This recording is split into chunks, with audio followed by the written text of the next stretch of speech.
یہ آرزو اور خواہش کرنا کہ کاش ہم حضور اقدس صلی اللہ علیہ وسلم یا صحابہ کرام کے دور میں پیدا ہوتے۔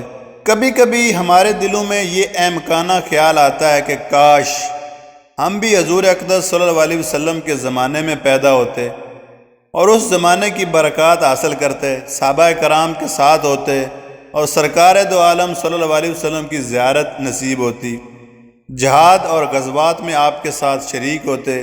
لیکن حقیقت یہ ہے کہ یہ اللہ جل شانہ کی مصلحت ہے کہ انہوں نے ہمیں اس دور میں پیدا نہیں کیا۔ اگر ہم اپنی موجودہ صلاحیت اور موجودہ ظرف کے ساتھ جو آج ہمارے اندر ہے اس دور میں ہوتے تو شاید ابو جہل ابو لہب کی صف میں ہوتے۔ یہ تو صحابہ کرام رضوان اللہ اجمعین کا ظرف تھا اور ان کی استاد تھی کہ انہوں نے سرکار دو عالم صلی اللہ علیہ وسلم کا ایسے مشکل حالات میں ساتھ دیا۔ اللہ تعالیٰ جس شخص کو جو سعادت عطا فرماتے ہیں اس کے ظرف کے مطابق عطا فرماتے ہیں۔ یہ تو صحابہ کرام کا ظرف تھا کہ انہوں نے نبی کریم صلی اللہ علیہ وسلم کی صحبت سے استفادہ بھی کیا اور اس کا حق بھی ادا کیا۔ وہ زمانہ بے شک بڑی سعادتوں کا زمانہ تھا لیکن ساتھ میں بڑے خطرے کا زمانہ بھی تھا۔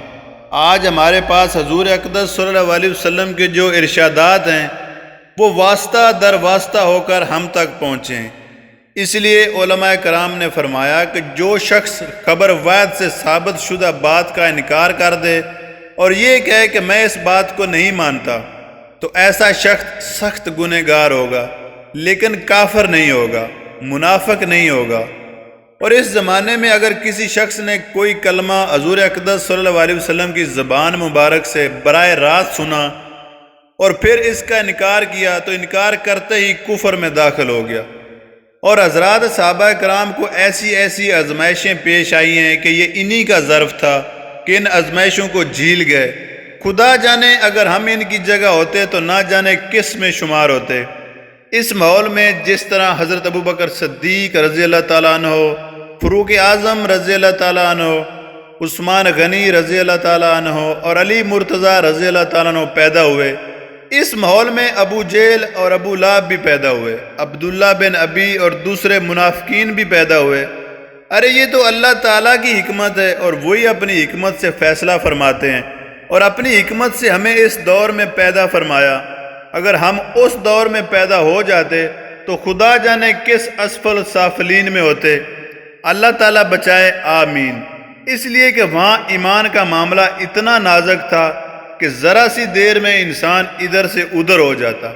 صحابہ کرام رضوان اللہ اجمعین نے حضور اکرم صلی اللہ علیہ وسلم کے ساتھ جس جانثاری کا معاملہ فرمایا وہ انہی کا ظرف تھا اور اسی کے نتیجے میں وہ اس درجے تک پہنچے۔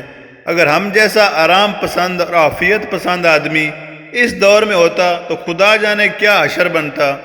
یہ تو اللہ تعالیٰ کا بڑا فضل و کرم ہے کہ اس نے ہمیں اس انجام سے بچایا اور ایسے دور میں پیدا فرمایا جس میں ہمارے لیے بہت سی آسانیاں ہیں۔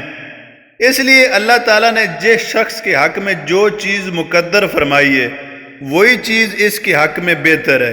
لہٰذا یہ تمنا کرنا کہ کاش ہم صحابہ کرام کے زمانے میں پیدا ہوتے، یہ نادانی کی تمنا ہے اور معاذ اللہ یہ اللہ تعالیٰ کی حکمت پر اعتراض ہے۔ جس شخص کو اللہ تعالیٰ جتنی نعمت عطا فرماتے ہیں وہ اس کے ظرف کے مطابق عطا فرماتے ہیں۔